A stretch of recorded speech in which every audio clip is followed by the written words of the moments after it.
Hello, good afternoon, good evening, good morning. Ayan, lahat ng oras na po na po pwede yung mapanood tong video na to. Ayan, binati ko na kayo. Panoorin nyo man to ng tanghali, umaga, gabi. Ayan, nandiyan na lahat ng pagbate. Isang magandang araw po. Subscribe na po dito sa Glorious Maranatha channel. This is May, spreading the good news of salvation through Jesus Christ. Nag-isip ako ng magandang topic na naman. Ito nga po, no. Gaano ba kalalim yung faith natin sa ating Panginoong Jesus? Ito ba yung pag nagdadasal tayo sa Kanya, na yan, yung meron tayong wini-wish, meron tayong pinag-pray, tapos hindi niya binigay, magtatampo tayo? Magtatampo na tayo to the extent na hindi na tayo pupunta sa church? Yung ganun ho ba yung faith? Ganun lang ba kababaw? Skin deep? Ganun? Patampo-tampo pa? Naku, napaka childish naman, di ba? He calls us to be childlike sa ating faith, hindi childish. Childish, immature pa ang pagiging Kristiyano mo. Hindi pa siya mature, hindi ka pa mature Christian kapag ka nagtatampo-tampo ka sa mga pinapanalangin mo sa Panginoon na hindi niya binibigay. Tandaan po natin, sabi nga niya, your ways are, His ways are higher than our ways.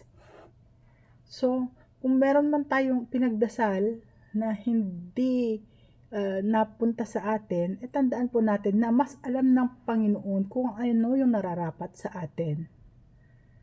O, halimbawa, ikaw nagdasal ka sa isang posisyon, merong opening sa company ninyo, in-applyan mo,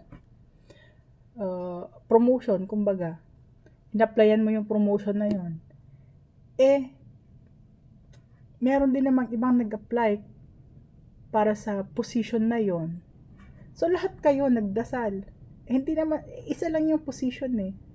Hindi naman lahat po pwede kayo pagbibigyan. Lahat kayo nagdasal eh. Diba? So, siguro darating din yung para sa'yo. Hindi naman sa ngayon, pero alam ng Panginoon kung kailan. Sabi nga po, diba? Sabi nga niya sa Jeremiah 29 verse 11, for I know the plans I have for you, declares the Lord. Plans to prosper you and not to harm you. Plans to give you hope and the future. Tandaan po natin, our God is a God of promises. He is a promise keeper. Kaya kung ano man yung pinangako niya sa atin, panghawakan po natin yon. Huwag po tayong magtatampo kasi darating din, ibibigay din niya kung ano yung nararapat para sa atin. Huwag,